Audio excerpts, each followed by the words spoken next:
We are going to react to Jordan Peterson today, and I have not seen this latest video, but we're going to see the consequences of living in a perpetual lie. We're going to see what this is all about. You know, you said that the catastrophe that enveloped the people around your father was a consequence of lying. See, that isn't something that everybody knows, right? Because people think, well, the really naive people think that if you see a dictatorship, you have a dictator and his henchmen, and they're oppressing a whole mass of freedom-loving people. And if you just take out the dictator, well, then democracy will bloom. What they don't understand is that, what would you say? The dictator is just the biggest devil in hell. And in a really totalitarian state, every single person is lying about absolutely everything they say and do all the time to themselves and everyone. And the totalitarian state is actually the grip of the lie. The dictator is just he's the face of the lie. That's all. Correct. But every time someone in that totalitarian state lies, they're participating in their own demise. That's what I think happened with a bunch of the woke left ideology.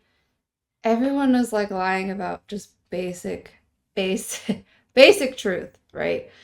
And it got so out of hand. It started with little things, and then it just grew into absolute absurdity where literally the idea of objective truth was objectively shunned.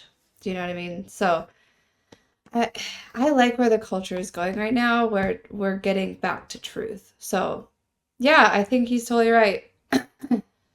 Because if the people are voting for someone who is like this dictator, or, you know, someone who is not living in truth, right, and who would bring demise upon everybody, then, you know, they're just manifesting their own lies, if that makes sense. So I think enough people perhaps have woken up to see that maybe we're on a better track now as our society. And detailed out, I thought this was so participating in their own demise. Solzhenitsyn detailed out, I thought this was so remarkable, that there were nowhere near enough committed communists to run the gulags. The prisoners had to run them. Mm-hmm. Right. There's a totalitarian state for you. It's an inmate-run prison, and the prison is lies. Right. So why did you know that? That is a great question. I found it more difficult to live with lies than anything else. Nothing else mattered. Why? But speaking the truth. I think. Yeah, it's really hard to live with lies. Like, that's the thing, is if you are lying, you have to remember what your lies are. So it's actually easier to tell the truth. And if you're lying, your whole world, it kind of loses its sense of stability. So, you know, like, in order to have good mental health, in my opinion, you need to feel like your world is stable. And this is, I think, one of the reasons why children actually like being punished when they actually do something wrong. It's because it's like, okay, no, this is where reality is. Like, if you ever notice, if you discipline a child, they will love you. They will literally love you more after you discipline them than before. Because I think before, when they're acting out, it's like a sign that they're feeling unstable, and so they need to lash out in order to see, like, where the walls are. So, like, if you're in a room and you're blindfolded, you can't tell where the walls are unless you, like, hit the walls, right? So you don't need to hit the walls necessarily, but I think that what children are doing is they're, like, literally, they feel like, oh no, I don't know where my boundaries are, so they flail and try to see where their fists land, figuratively speaking, because obviously it can be emotional flailing or whatever, but they push against their environment to see where the walls are, to be able to see, to literally to be able to see, just like if you're blind touching the walls. So I think that we all do that. Like, I think that's what a midlife crisis is you're flailing a little bit to see, oh my goodness, where am I? What's my future going to hold? And if you're not hitting anything, like if it just completely falls through and you're in fog, like that's probably, in my opinion, the worst thing ever for your mental health. I think that's why, you see a lot of people, like it's so, like the woke ideology leads to instability of mind and emotion. And that's why, like, you see people flailing on social media, like, oh, what's my identity? Where's this? Where's that? Am I a goldfish? Like, do you know what I mean? Like, this is ridiculous. They're flailing to find something real, and nobody's letting them land on anything because they're just perpetuating this. There's no walls, so they're literally like in a fog. They're like they can't see anything, and so of course they're like internally they're freaking out.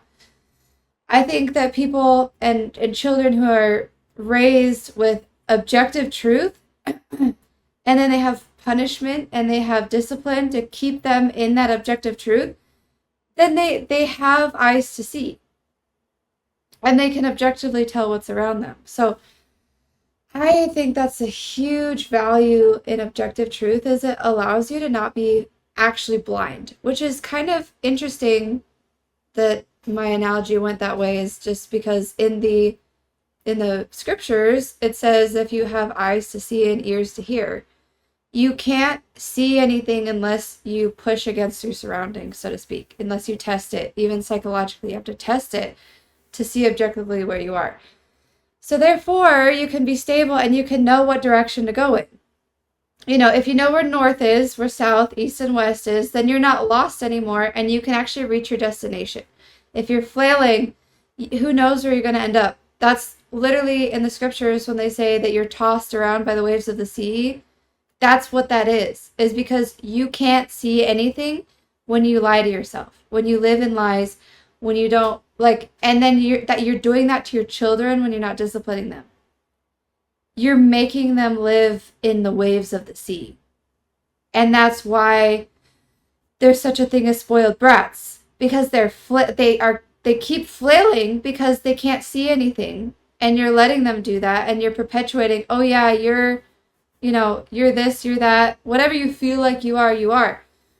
No, that's not good for them. They're completely blind, and that is probably the worst thing that you can do for their mental health.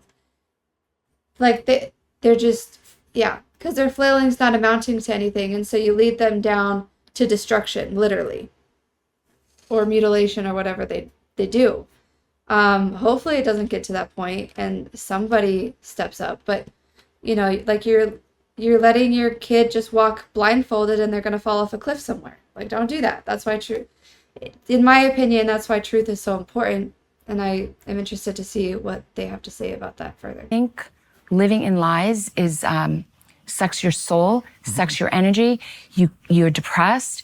You can't wake up you wake up, but you don't really want to get out of bed. There's no reason. There's nothing to do. Yeah, because you can't tell where you're going. Like what I just said. For me, living in lies, I might as well be dead. No, it's worse. It's worse than death. That's hell, okay. Hell is worse than death. Right. Okay. It's a hard thing to understand. I had to. But I'm very curious about why you knew this. It's very telling because that makes your willingness to seek opportunity and your desire to be able to keep speaking, that explains why that's paramount.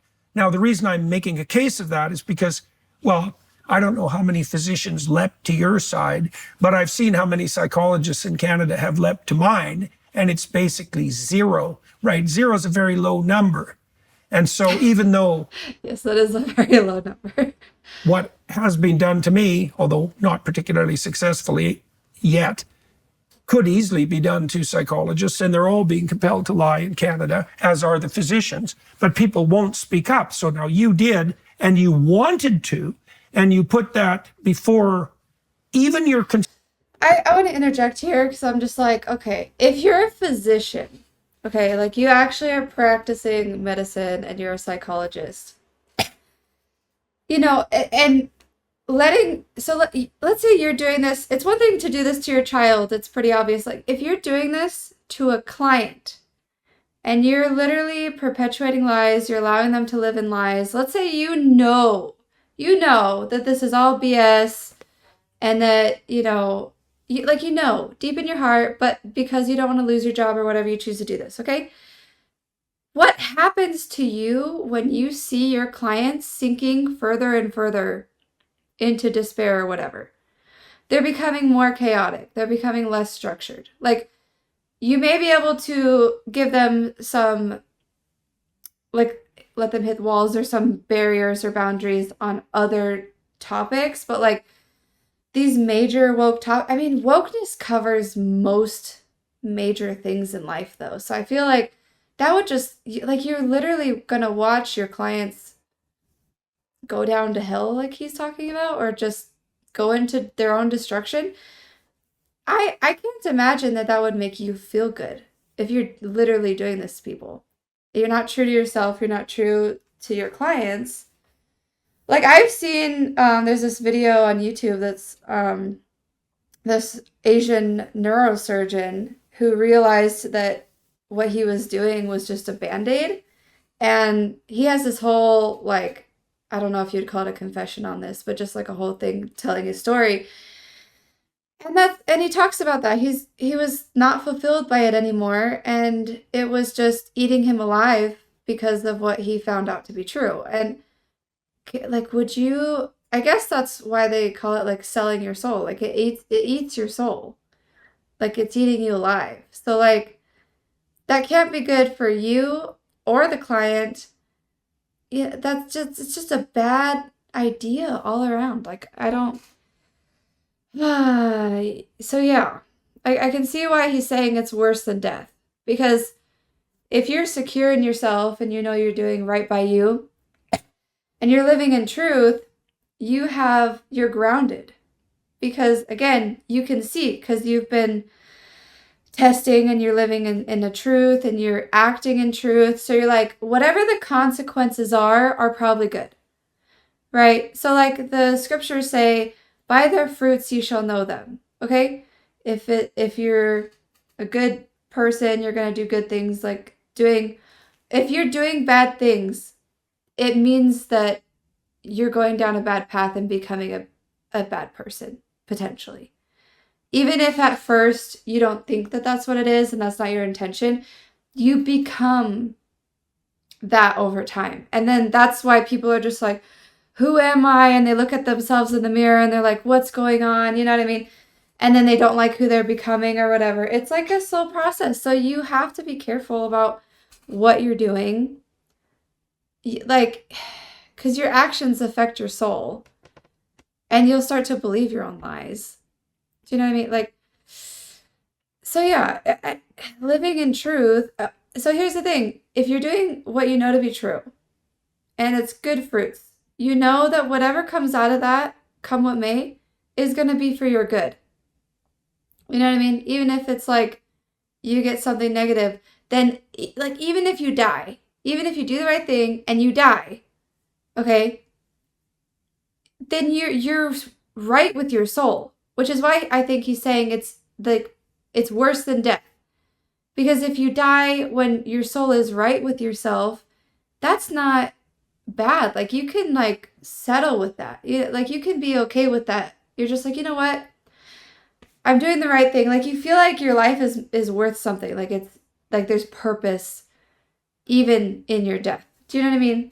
Which is why you see like in TV shows where someone steps in front to save another person and they look behind and they give that like knowing smile kind of thing. It's because they're right with themselves. And they're like, you know what? This is the right thing to do. I'm okay with dying. And usually the character has trauma of like, why did they have to die or whatever. But that person was like good in their soul because they chose to be creative or courageous. Courageous, right? So if you're being cowardly, even if everything is against you, then you're not going to be right in your soul, and then you're going to be afraid of death. And yeah, I think he's right about that. Concern about what you were going to do economically after your jobs disappeared. Okay, so that's weird, right? And you tied it a bit to what had happened to your father. but I don't understand how you knew this. I just can't imagine It's called the light of Christ, and it's given to every person to help us discern between right and wrong. why you would want to live in a perpetual lie. I can't even think of anything harder. Short-term gain. Well, I will tell, maybe this will help you as a psychologist. Once a psychologist, always a psychologist. I was never particularly interested in things that were faddish. So for example, I didn't care about fashion, which is something girls usually care deeply about, because I always knew it was just a form of peer pressure. I'm not saying it in even a negative way. I'm just saying I wasn't moved by it. It didn't. Yeah, I hear what she's saying. I think that she's right about the fashion thing, but at the same time, so like for me personally, I like fashion only because I've found purpose in it. And I realize that it has effects in your social life and just your life in general. It shows how you respect yourself, how you respect others. And by dressing according to your body shape and body type, that can do a lot for you when you're interacting with people. Like I tried the whole like not taking care of myself to like get pity at one point in my life when I was younger. It didn't work. Like it backfired so bad. People are vicious. So like to me, it's a way to protect myself in a way, but it's also a source of joy and enjoyment, right? So, you know, I can find joy in the fashion, but the thing is that I'm not going along with the trends out of peer pressure, like consumerism. So I think what she means is consumerism, because I think that some girls take this too far. Okay, they're like, you know what, I don't wear makeup, I don't follow trends, you know what I mean? And then they go full tomboy. Okay, like I've known many girls like this. They go full tomboy, t-shirts, sweats, and they somehow like they kind of find some like moral superiority from that. And I think that that's extreme. And I don't think that I think that that's too far because again, clothing and how you present yourself, you can think of it as a form of self-preservation and also find enjoyment from it. It's okay if that's not your cup of tea that you find enjoyment of it, but you know, I saw this video where it's a guy who apparently was dressing Jordan Peterson, and he made, I think, the famous suit where it's like one color on one side and another color on the other side. And he was talking about like in history, like how you dress really communicates to the other person what you think of that other person. So it's respect to the other person. So just because you don't feel like you need it for yourself to fulfill yourself, you need to do it to show respect towards the other person. So that's my thing on that. Influenced me. So all of those things that made me different, doctor, lawyer, Holocaust daughter, curious, not. Pause. Okay, you need to cut this part out. What? Because I'm scratching my nose. So make sure you cut that out, please. Okay. Susceptible to the whims of fashion. It never, and I also wasn't a person who lived very grandly. So would I be able to get by? I mean, my income was really good. My plans for myself when this happened, the reason I was working 2 ER jobs was I was going to work really hard for 2 years, then I was really going to back off. I was saving a lot of money. It's not like I'm immune to earning money. But all of that went by the wayside if I had to live in a lie. There's just it's not even a close call. Right. I mean, Right. No, I And I do, it's probably somewhat of my nature, but the nurture element, you can teach as a parent how dangerous it is to live in lies. I mean, it's true, my background was Jewish, but people think, Hitler just happened and it just happened. No. There were a lot of lies to support like people. hundreds of thousands of them. Yeah, but I remember, one that I remember as a little girl is a lot of scientists were back in Germany were measuring Jews' heads, and they determined they were different size and different shape than Aryan heads. And I remember saying to my dad, well, that's weird. Like, why didn't the scientists, they couldn't have found that because it's not true. And I remember thinking, that's so odd. I think I learned that when I was 10 years old. I'm like, well, that's so odd. Like, why didn't the scientists say anything? Like, were they just writing false numbers? That's exactly what they're doing, or that they have been doing lately in our society. It's like scientists will say bogus things, or it's like a company that sponsors the actual study, that would have the power to condemn their company. And then they like, what, pay them out or something to tell a lie. That's exactly what's happening. It's happening in the food industry, which is why, was it MLK Jr.? Not MLK Jr. Kennedy Jr. That guy. I forgot how to. Yeah, I forgot his name. But anyway, that's why like he's so popular, is because he's just like, hey, these are literally illegal in other countries. So like there's actual science condemning these things. They're just paying for all these studies because it was all about, oh, well, you need to follow the science, because everyone was living by their intuition, I feel like. So like before the Obama era, I feel like there was a lot of common sense that I could sense about how people would think about things. And like people didn't need 50 different studies to know something. Do you know what I mean? Like I just remember that being a thing. Like you were allowed to be like, this just makes sense to me. And that was a fair argument. Like you were allowed to have an opinion based off of your own perception. And now they're just like, well, that's just anecdotal. That's anecdotal. Just anecdotal evidence. Anecdotal. It's like, I did not know the word anecdotal until COVID. I was just like, what the heck is that? And it's just like, I had to look it up around that time. And then everybody used it. And now everybody knows what it means. Like anecdotal evidence. That's just because one person said it doesn't mean it's true. It's like, all right, there's something called intuition, right? And I think that's what, like, she seems to be talking about intuition. Like she's saying some good points, but I feel like she's grasping at just her experiences led her to intuition, like plain and simple. Like you can think for yourself. Do you know what I mean? And you can run your own experiments in your own life. You know what I mean? And you can look at the people around you and realize that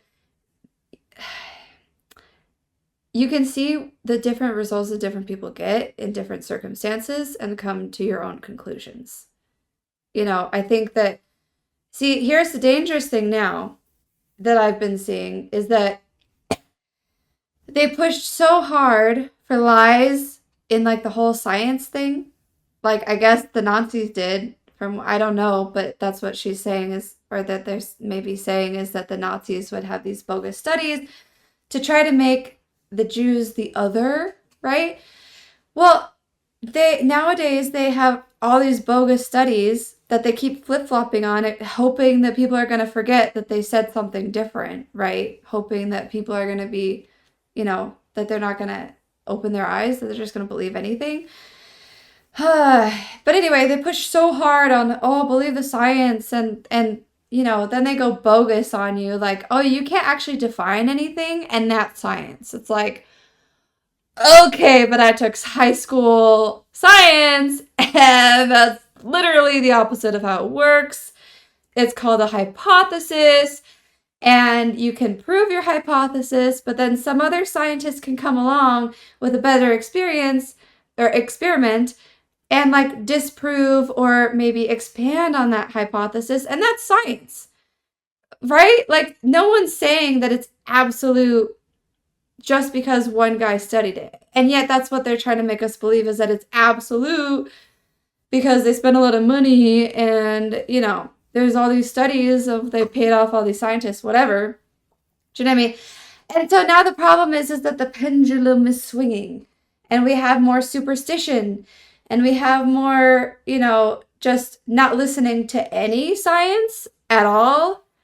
And I think that that's going to be something that's going to be a big problem, to be honest, is that people are going to not listen to the scientists the next time something big happens, to maybe their downfall.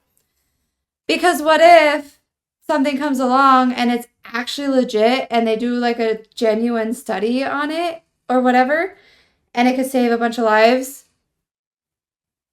and then nobody listens? It's the boy who cried wolf is what it is. So what's going to happen then? Because they've destroyed their credibility. Even with like, oh, like you can be fat. There's like this TikTok, I forget, I think it's Blair or something like that, where that person's just like showing these morbidly obese people saying these claims of like, just because I'm overweight doesn't mean that my opinions don't matter. And then it's like, well, they're dead. He's dead. She's dead. Like all these different people who are saying these things. And it's like, because it kills you. Because you actually should be healthy. And yet, and it's all these, chemicals and additives and all this crap that they're putting into the food because people didn't have to use to try to lose weight. They just were. They just were skinny, eating normal food. Do you know what I mean? Just look at old pictures. Like nobody had to try. People had to try to put on weight. There were literally, I think it was like in the 30s or 20s or something like that. There were literally advertisements for girls who was like, oh, are you having a hard time because nobody wants to marry a twig? They would say like really like controversial stuff like that. And it's like, it was a weight gain supplement because you didn't have to try. Do you know what I mean? So that's why it is dangerous. Anyway, I don't know if I'm getting off topic, but yeah. In their papers, like what were they doing that they allowed them to conclude that the circumference of the head was different amongst Aryans and Jews? And I remember thinking that's hell. You're right, it is hell. It's not death. It is hell to live in a world where you can't speak. The First Amendment exists not just so you can hear what I have to say, but humans have a need to speak truth. I like what she's saying here about speaking truth, because the way that I like to look at it is picture the Dead Sea. So the Dead Sea has water coming in and no water going out. So if you're constantly consuming and there's no outlet, right? You're not creating anything, you're not speaking, you're not letting something out of you, then that's how you die. Like maybe like on a soul level, I don't know, but like you need an outlet. So like let's say you get a lot of sleep. Let's say you're not sick. Okay, let's say you're a perfectly healthy person and you get too much sleep. You're like laying there and you're like, oh, like I have to move. And you get this like jittery because you need an outlet. You can't contain it forever. Do you know what I mean? It's really unhealthy to not have an outlet. And so, that's why I'm speaking on this, is because like I need to be able to speak as well. I think that that's super important for human beings. So I think she's absolutely right. I think it's a need, not a want.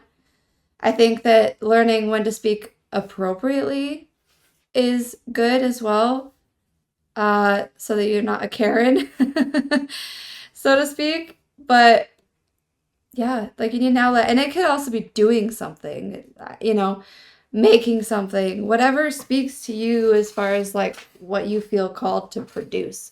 But whether it's with your voice, whether it's with your hands, making something, playing sports, doing something. And then there's a mix of all those, right? That probably everyone should be doing a mix of all those. But still, I agree with her. They have that need inside of them. So it's if they're not if they haven't corrupted their soul. Right. But a baby growing up until you've, if they haven't corrupted their soul, yeah. I love how, like, he's so, like, it's weird because he's almost, like, inflammatory with, like, how he says stuff. But, like, I like that. It's like, ugh, it, like, brings fire. It's good. North Korean child learns very quickly she can't speak. But if you grow up in relative freedom like we did in Canada and America, you have, I think, an inborn human need to speak and be heard. And all this. Well, and just because Asians are known for not speaking a lot doesn't mean that they don't have that need. Like, have you ever seen anime? Like, have you ever watched anime? Literally, like, they're dying at their work desk, wishing that they did something with their life. And then they get, like, a second chance in another world. Like, this theme is over and over and over again. Or they wake up in their favorite show, or, you know what I mean? And then they actually choose to do what is true to them and speak their mind. And then they have the adventure of a lifetime. But you should do that while you're in your lifetime. Like, You shouldn't just be fantasizing of, oh, if I got reincarnated. You are in your life. You will have the adventure if you do what you know is true. Just like in the, oh, if I could start all over in these anime, they have the need, that's for sure. Like suicide rates, have you ever looked at those in Asia? What does that tell you? They have the need. Don't let anyone fool you on that. Just we feel more free to do it, but that doesn't mean that they don't have the need. You know, I mean, yeah, maybe they try to compensate it in like their work or like crafting things very, very well. Like I know the Japanese do that where they want to have excellence in what they craft, right? And that's like a huge outlet and a release for them, and I think that's wonderful.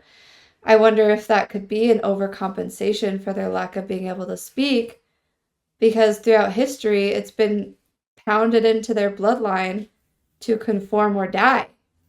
Like with the natural disasters, with the wars, with everything, like that's pounded into them. So you know, it's like the whole thing of like family curses or like things that are passed down through families. That's real. So if they're like, oh, why can't I speak? Why can't I speak? It's in your family.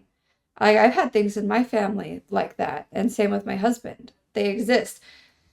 You know, so you can break family curses. It's not easy. But, you know, I think speaking is important to everybody. Sudden, nobody was speaking truth. I know you didn't know hydroxychloroquine was safe, but if somebody said to you, water isn't wet, you would say, and that you had to say that. You'd be like, I'm not saying that. I'm like, that's what they said when they said hydroxychloroquine wasn't safe. They were telling me to say water's not wet. How am I supposed to say? Yeah. That's exactly what was going on. I didn't know that stuff existed until 2020, but I remember scouring the internet trying to find truth because like I could feel it. I was like, something's fishy. This isn't right. Like I had the, I don't know, discernment to avoid all this stuff, you know, and to figure out that there's other medications that are better or whatever. Like if they've been using it, if it's like there's a huge historical precedent for it being safe, why the heck would it suddenly not be safe? Right? Like she's saying water's not wet kind of thing. Like that's obviously a lie. Say that and wake up every day. So I felt, And again, you don't need 100 studies to prove that water is wet. You know, again, if you have enough historical precedent and proof and the good fruit on the tree, it's like no duh. I don't need studies. So like they're trying to get you through indoctrination to doubt yourself, to doubt common sense, and to let that go out the window, and then they'll praise you if you do that because they want you indoctrinated. That's what indoctrination is to get you to stop trusting your own intuition. the same way about Bill C-16 in Canada. It's Exactly. like, I have to call a woman a man. Right. Well, maybe I would just to be polite, but I have to? It's like, makes it a lot. no, I don't think so. No. What do you So- mean have to?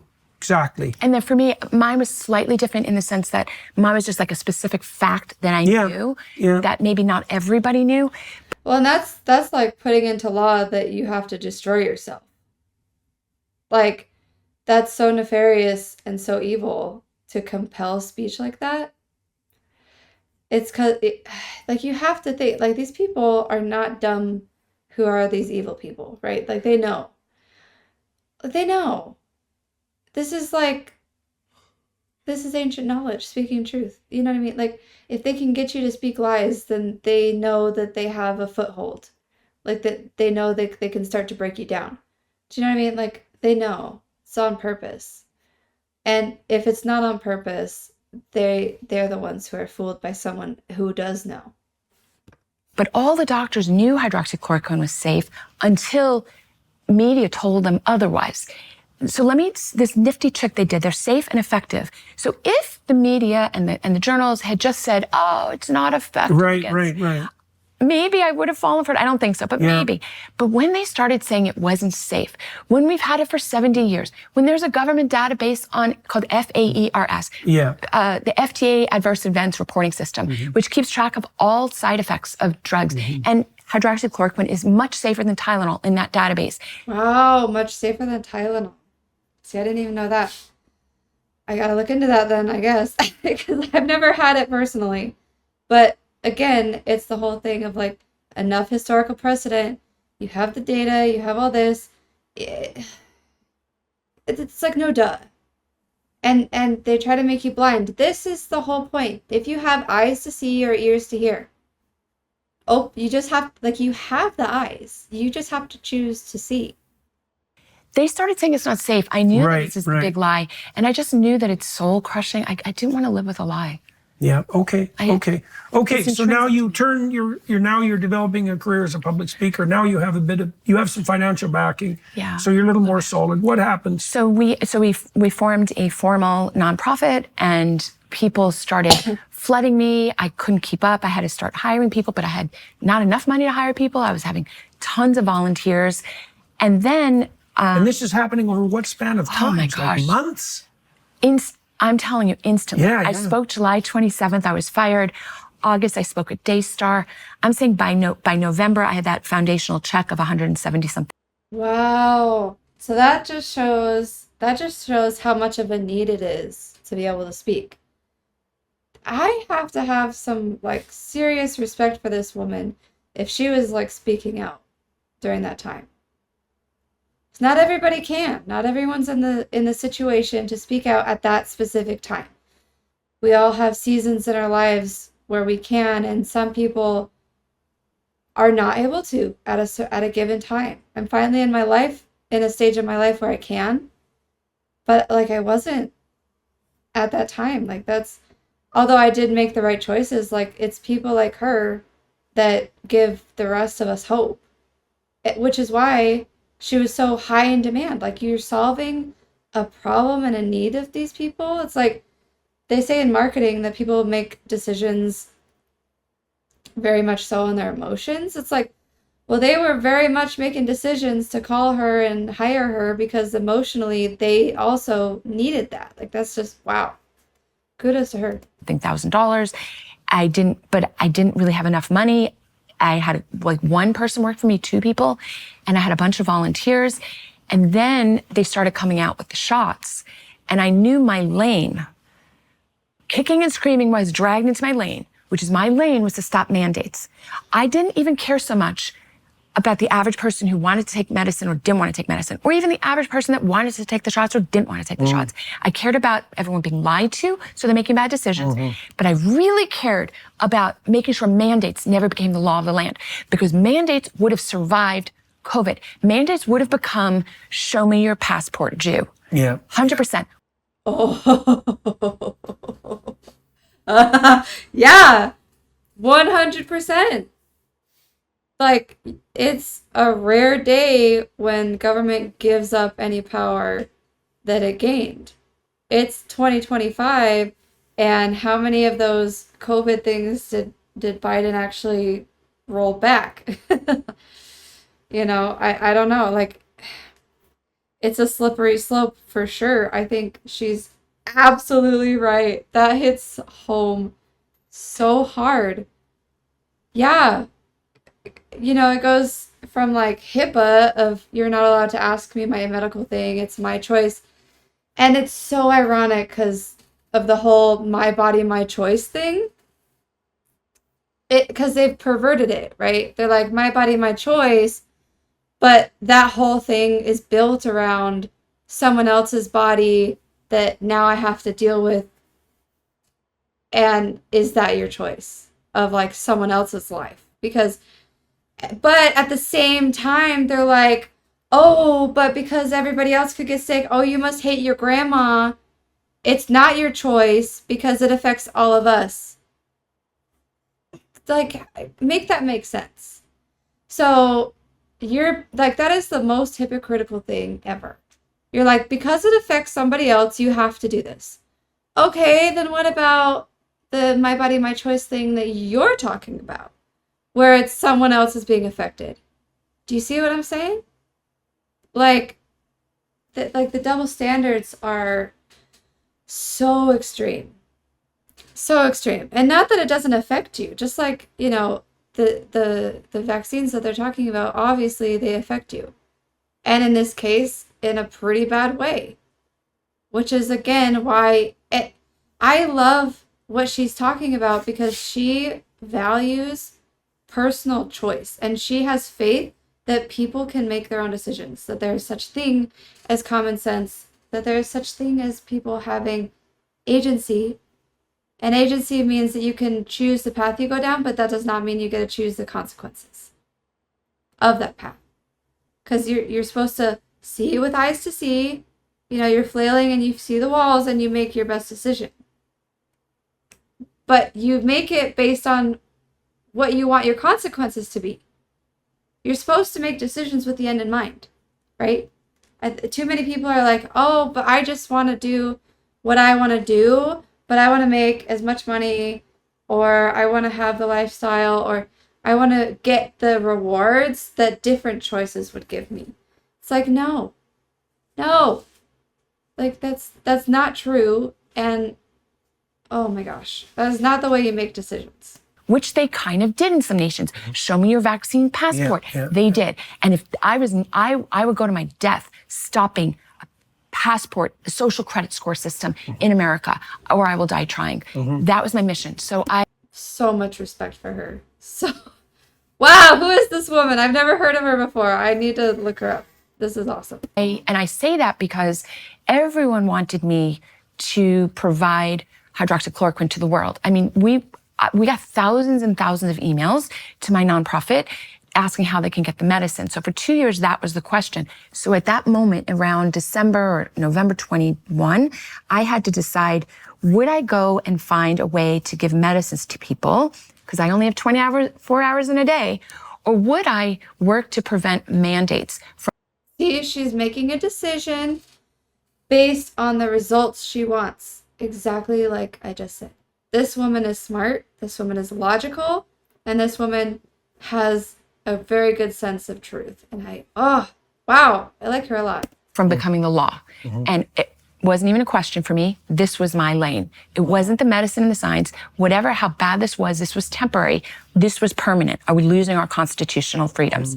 Wow, long-term thinking. That's so rare nowadays. Way to go. I went down this road, and starting in 21, I started bringing lawsuits against everybody, against mandates. And that was my mission. Explain that. Yes. So we they started. Court is no joke, guys. Wow, she's amazing. That takes real courage. That's some real sacrifice. Wow. Bringing out the shots for kids. Yeah. Sued to stop that. Sued who?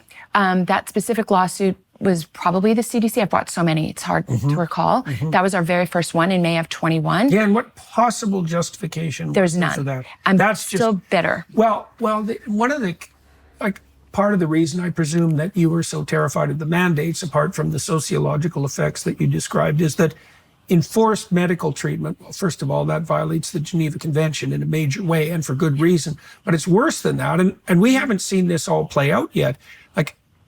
Typical people whose eyes are open no longer trust physicians or public health. That's a catastrophe. Yes, that's what I was saying. People don't trust them anymore. So what are they going to do? Swing the whole nother direction and not account for any studied things at all? I don't know.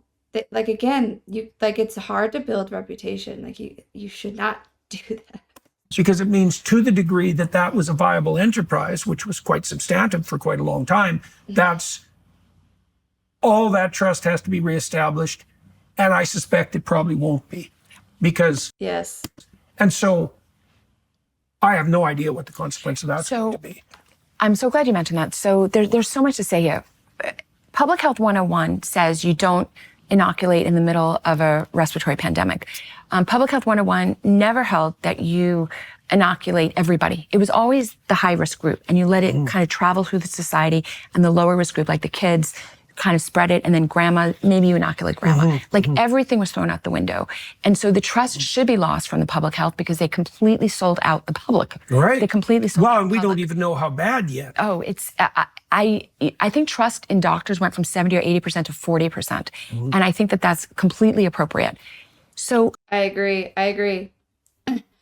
So like even though there's a problem of like if people go to the other extreme of like not paying attention to any studies or any well established science or something that has a huge already understanding like this works like she's talking about when you swing to the other end like In May of 21, they start saying that they want to bring the shots out to the kids. Now, this is horrific.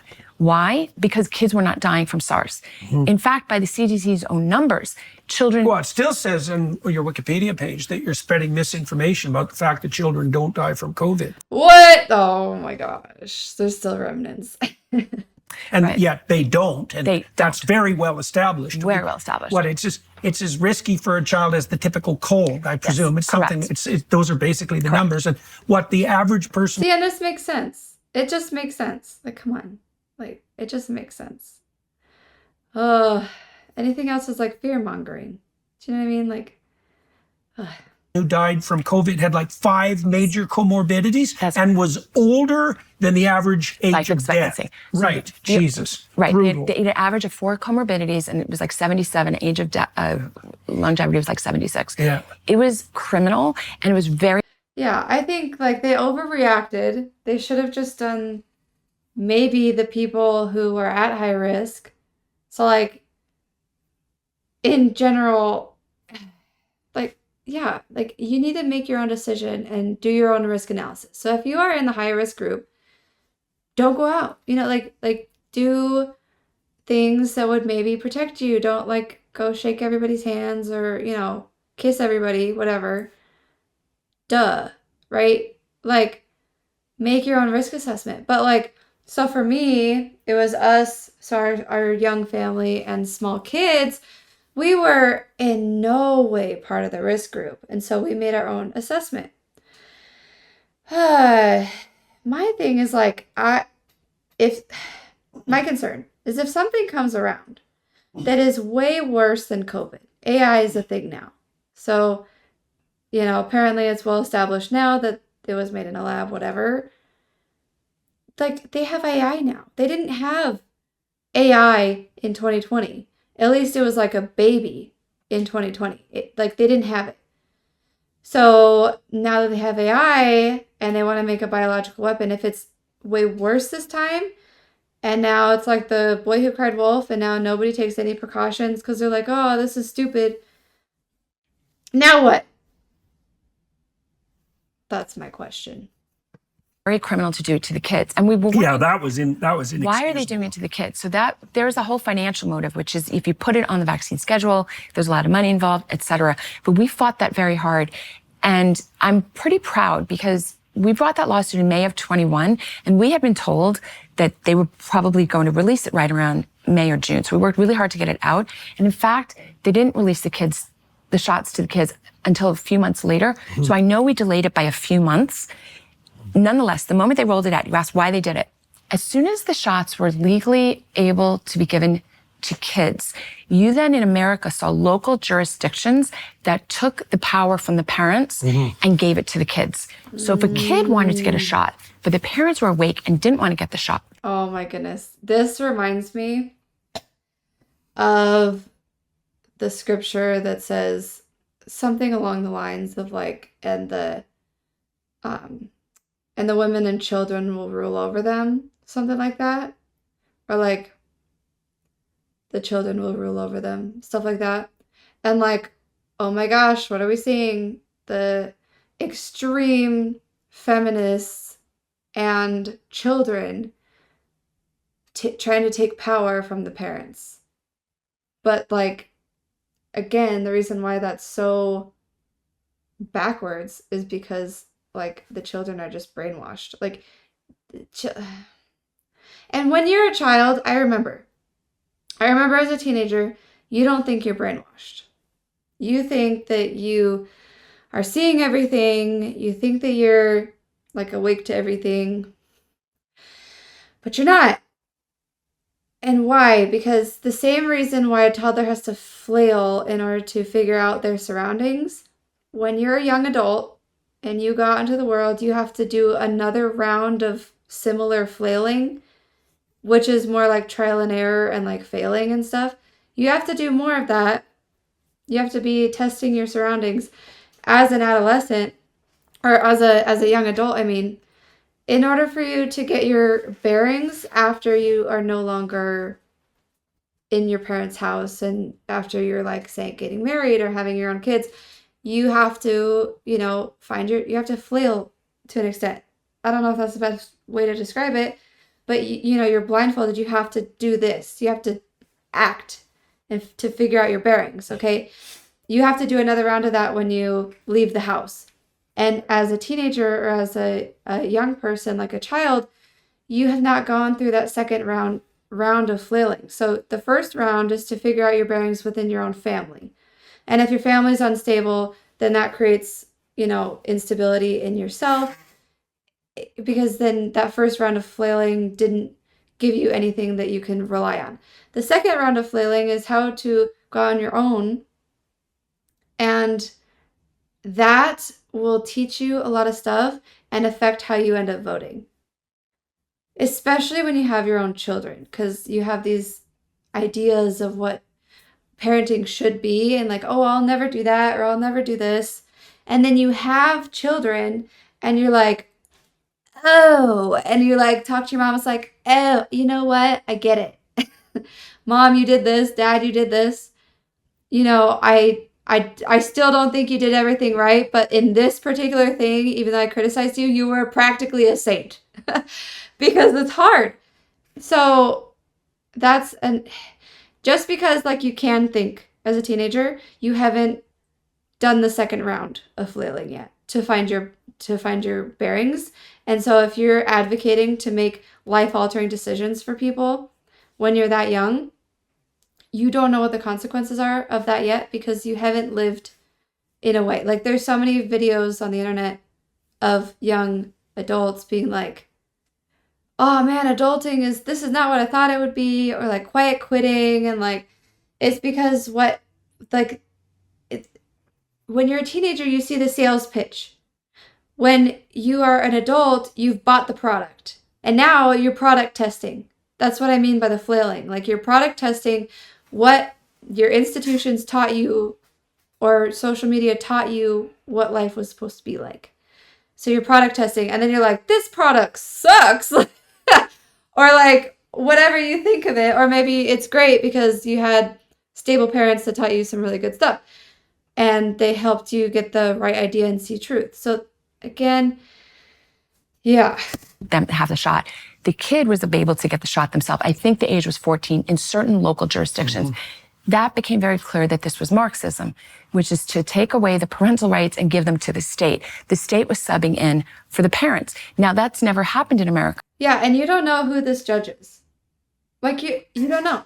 This judge could be some woke, crazy person that has never had kids, maybe has, divorced 5 times, has never had a, solid relationship in their life, and maybe they think that disciplining your kids will damage them permanently. When I'm looking and I'm just like, when I discipline my kids, they're happier, they're more stable. You know what I mean? Give them tons of love and affection. They need that. It's like they need tons of love and affection, 100%. But they also need discipline, because otherwise they feel like they're going to fall. Anything could throw them over a cliff, and they know that in their intuition. So when you take the power away from the parents, like that is not okay, because then the parents are like with the child and they can see what's going on and they can try to adapt to their situation, and the parents are not going to be perfect. Okay, but we're not demanding perfection. Do you know what I mean? And your standards for your family, or even something that is historically what your family's done for generations, that your family has always done this thing, and you're just like, I'm just doing my family's thing, this is normal, we're fine, and yet all of a sudden you're trying to tell me that it's not. You know what I mean? Like it's a big problem. I think the families should have the power over their children 100%, because like they're in the best position to do that. I think it's in only extreme situations where, like, yeah, the default should be the power with the parents, 100%. Before. In America, the parent has a signed So why permission would you slip. leap to Marxism as an explanation for that? Because that's a big leap. I'm not just. I'm going to give you a chance to go. I love you. Kiss. A real kiss. Love you. Hurting my back. Okay. That way the noise doesn't bother it. Love you. Thank you. You're welcome.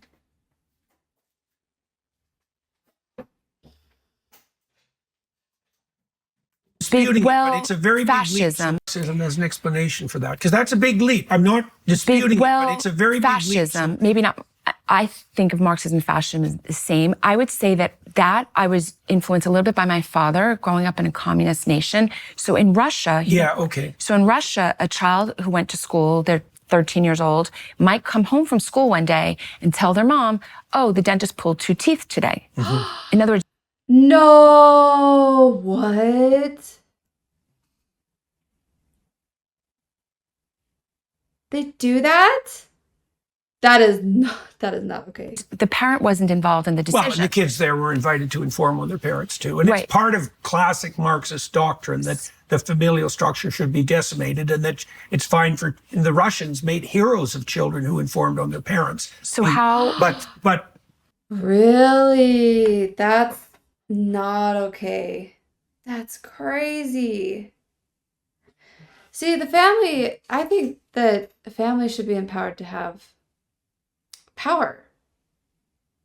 Like, genuinely. Like, what better thing? So if you grew up in a household that you did not agree with, okay, and you're like, I want to do better, or I want to have better. Like, for me, the one hope that I held on to was I can make that for myself one day. Like, as a young person, as a child, as a teenager, whatever, that was always my motivation because I did not agree with a lot of things in my household. And again, that's why I think like teenagers can think. But if you lack experience paired with that, like you can't, have tested it in a different setting that matters. But what I'm trying to say was like literally the hope that I held on to. Was like, okay, I wasn't born in like the perfect family. I wasn't born in a family that was going in a direction that I agreed with. I'm grateful for my family, 100%. But like, I was like, there's so much that I'm like, I want different. And I was struggling with that. I was just like, maybe feeling like I missed out in some ways because of my parents. But I found out that they were pretty great as far as things go. But there were some key things that I wanted different and that I felt were right, especially just in the overall direction. And so guess what? I did. I married someone who matched my values. I'm teaching my children my values. I'm homeschooling to teach them my values. And now I have the potential to create a family legacy of something that like I have a hand in, that like I have the power in. If there was poverty in mine or my husband's family, we have to go through the horrendous and painstaking process of breaking the family curses by like self-improvement to the max, like so hard on that. And then we have the potential for like a brilliant future for our lives and our children's lives. And we can shoot for the stars, right? And we can have ambition as a family. I feel like that when one family member learns a new skill or has gotten stronger in some way or like can do more things, the whole family unit is strengthened by that one family member, even the youngest of the family members. Like people's skills, every single family member is so important, and their skills contributing to the overall family, like once you compound that through like grandchildren and great grandchildren, and you have been so diligent in creating your family culture and creating your legacy, even if you don't personally reach it, at least your children can maybe reach it. And there's like hope for the future. Like this is like, oh, like it's so important. Do you know what I mean? But like if you give that up for yourself, it's the same as if you're not speaking your truth or speak. I don't like that way of saying it, but it like speaking truth in general. So not like your truth necessarily. It's speaking truth. It's speaking the truth that you're experiencing. So maybe you could interpret that as your truth, but like the truth that you're seeing, but it's truth. Because you can have hope. If you let go of that, then I think that that creates the whole scenario of being selfish and not thinking of your children and of any legacy. So like you're just like, oh, well, YOLO, I'm going to spend all my money. I'm not going to invest in anything that would benefit my children. I'm not going to let them stand on my shoulders. They're just going to have to suck it up and do it on their own completely, or they have to start from scratch because you didn't teach them dilly squat of your own opinion because you were too scared to speak up. But if you do speak truth and you do teach them and you invest in things that could help them and lift them up and lift yourself, that's not to say that you should suffer and like not have any joys in life, but like your children bring you joy in a big way. And I have such urgency because I want to, make it in time that I can enjoy it too, not just like retirement. But when I'm still young, I want to make it. And I want to make it so young that I can make it in a huge way. And then my children can stand on the shoulders of giants and I can instill values into them. And then they're just going to skyrocket. Like, come on. Doesn't that like fuel your soul and make you excited? Rather than like if you, just like these therapists, their clients, you're watching them fall apart before your eyes and you're like, well, and then all you have left is to lecture them of what you thought was true, but you literally didn't raise them to do that. Because you didn't speak up when it mattered. Sorry. Wow. I'm just going to play. But to see that playing out in the United States and to attribute that. Well, I thought it was obvious. You asked me how I thought because it only took 2 weeks. So in other words, the CDC said you could give it to 14-year-old kids. And then 2 weeks later, San Francisco and I think Baltimore, but there was a few jurisdictions that allowed 14-year-olds to do it. Yeah. And I was like, well, isn't that nifty? Right. Yeah, and here's another thing is testing or like, studies. So before this whole thing happened with COVID, with the COVID vaccine, so I was more on social media when I was younger, and then I took a long break after COVID, and then now I'm kind of sort of getting back into it. But here's the thing, is before COVID, you would be lectured to the nines if you did not have studies to back up your stuff. Like, you're like, oh, but you don't know. They still kind of do this. You don't know if it's actually safe because this is not a very well studied topic. Why? Because nobody's going to make money off of it. Because if it's a simple solution that's cheap, that's accessible, of course, like these big companies, who's going to be incentivized to do it? Unless you're a courageous human being, like one of these guys, who will do it, or like Trump. He's not even taking a salary. He's not doing it for him. If anything, he's like, his life is so much harder because of the path that he chose. If that kind of person did the studies, there are some people who've tried to do that, and they try to bury these people. Or like unalive them as, whatever. Not trying to get too extreme on that, but like, geez. Like you need people who are courageous in speaking truth and in doing things for the sake of truth and finding out what's true because it's useful.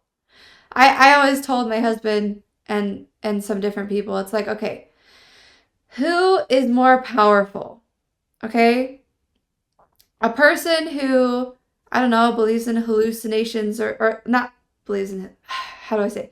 Just, they're not actually trying to find anything out. They're just believing everything that they hear, potentially. Or just believing like random stuff and they have no direction. Okay? Or like a mad scientist. A mad scientist can either be destructive or build stuff for good, right? Because they're actually like researching and they're finding truth and therefore like literally how it works. Like let's take I don't know, any weapon. You do X, I don't know, let's say a grenade. You pull the pin, you mix two chemicals and it explodes. That's, you do X and you get Y. Okay? This process produces this result. If in your life you refuse to have any line of thinking that is logic based, then you're not going to have power. So, like, to be honest, I think a lot of this, the whole lies thing, is to take away your power so that you're easily controllable. Because then you'll just believe anything or you'll go along with it and be silent because you're a coward. And look, you may not want to be, but if you're making cowardly choices, does the shoe fit? And you can change that. Like, that's the whole concept of repentance. You can turn away from that and start being a bit more courageous, right? And obviously, like, be smart about it, try to be strategic. But at the same time, you're going to destroy yourself if you don't. Parents are expendable now. Yeah. That's why I said it's Marxist, because you're separating Yeah, parent yeah, from yeah, child. yeah. That was on the it was- ground it of was obviously obvious. being prepared for moves like that. Yeah. Yeah. So that I felt that, and then I kept, even though we couldn't stop. And like, what are they going to do with all these children? Do they actually care about them as an individual? Or do they see them as pawns and maybe disposable soldiers for their agenda? Do you want your kid to be that? Is that morally correct? I would argue no, which is why the family unit is so critical. Because who is better set up to actually care about you and your well-being? That, like, there's plenty of people who are objectively not good parents, for sure. But again, if their parents were bad parents and then it becomes a generational thing, that's why I found so much courage and hope in that I can change it. Because then if I do all the hard work that it takes to come back from having some things that were bad in my life, then my children won't have to go through that. Do you know what I mean? So if you're a young person and you're maybe tempted to just blame your parents for everything, of course, they had a hand in it. But you have the power to bounce back and do the hard work so that you're the last one. And that you get to enjoy your life as you're older because you did the hard work, and having that sense of urgency and hurrying is so important so that you have the time to live with the fruits of your labors, if that makes sense. The shots, I was very hell-bent on stopping mandates. So we sued the Department of Defense, we sued UCLA, we sued on behalf of the COVID-recovered soldier, the COVID-recovered college kid. They were saying ludicrous things like natural immunity didn't work. Yeah, right. So we had these like really robust Yeah, that's so blatantly not true. Like, of all the lies, it's like, really? Really? Then, like, that isn't that the whole like line of logic that they try to convince us of why vaccines work is because you can gain immunity? Adoy, whatever. Like, really? It's like, duh. Like, again. Arguments. That's when I learned that judges were really just also quite incurious. Also, like, I got my best grades in school in biology. Like science. That was like my favorite subject in school. So like that's another thing that like I could see through all this crap because I knew it. And I don't know. Just if you can think, if you have one logical cell in your body and you don't blind yourself because you've convinced yourself that, oh, well, they know better because they're experts. I feel like, yeah. And who calls you an expert? What makes you think you're an expert? Or are you using your position to take advantage of people? And judges were very afraid, I think, to even look at what we were writing. I know that because one of our best lawsuits. Well, they're not accustomed to having to adjudicate disputes between, like, profound disputes between credible physicians, right? I mean, you can't expect judges to be able, you know what I mean? The judgments are going to stay intact as long as the physicians are basically playing a straight game. And all of a sudden now everything's thrown up in the air. You can't even trust the damn journals. But from a status quo perspective, a judge's natural tendency is to keep the status quo. Yes. Well, right? Depends on the judge. Well, right? no, but I'm Depends saying on how progressive they are. Or in medicine, it's to be risk averse. Yeah. Most doctors were telling no harm. And they were telling pregnant women, you know, don't take a bite of sushi, don't have a smoke, don't drink a glass of wine. Right. But all of a sudden, roll up your sleeves and take the new stuff. Yeah. Because here's the thing: is historically and arguably today, it is not. People, at least people don't see it as. What's the word?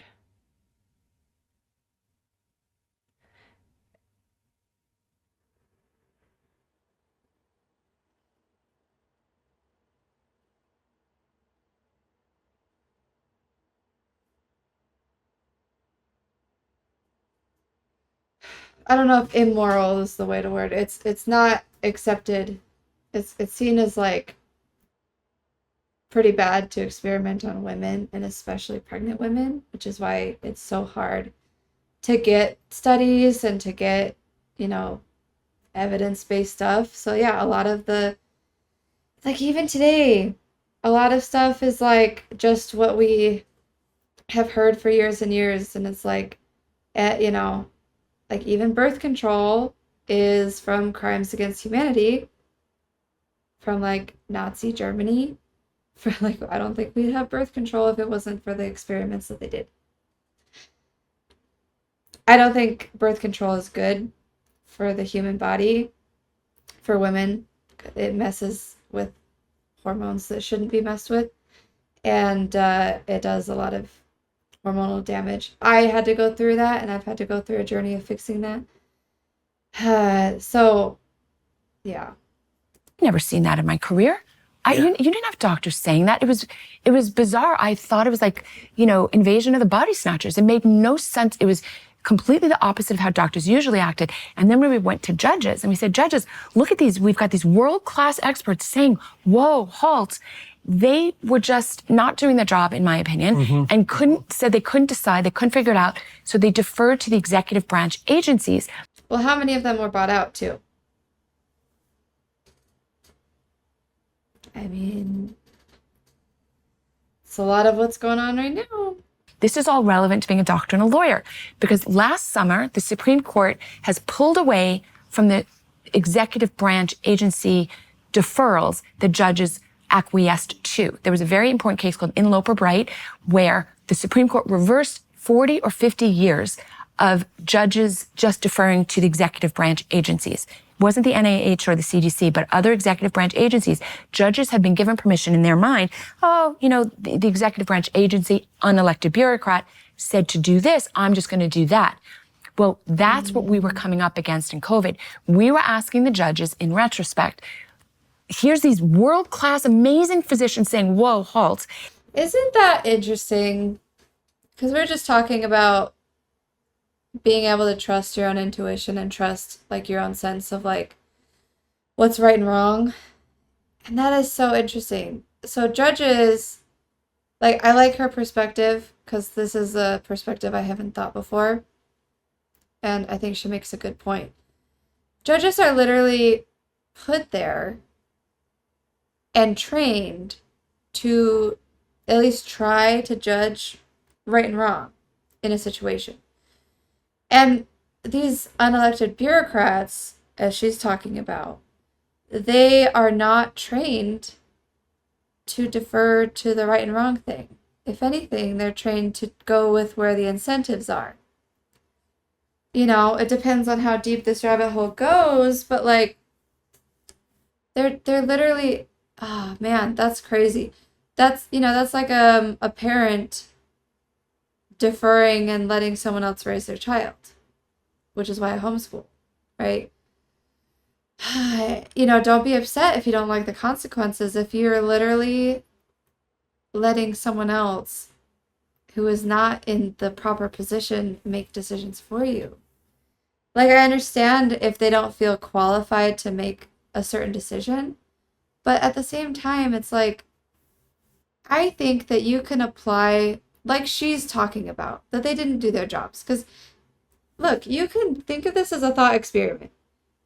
What she literally laid it out beautifully about how you look at what doctors try to do historically, which is be conservative in whatever they do to not cause harm, to be careful, especially in pregnancy. And then, like, it's not that hard to see that, to like see that point of view. That's so staying true to what these like doctors and people in these positions would normally defer to.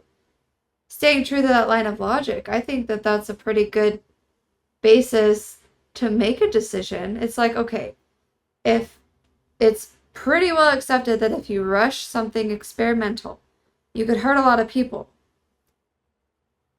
then you try to just defer it to somebody else who's like, no, you got to do it. You got to do it. It's like, okay, who's benefiting off of that? Because isn't the wisdom that we should have these long drawn out studies, so we should see what this does to people before we do any of these things? Like,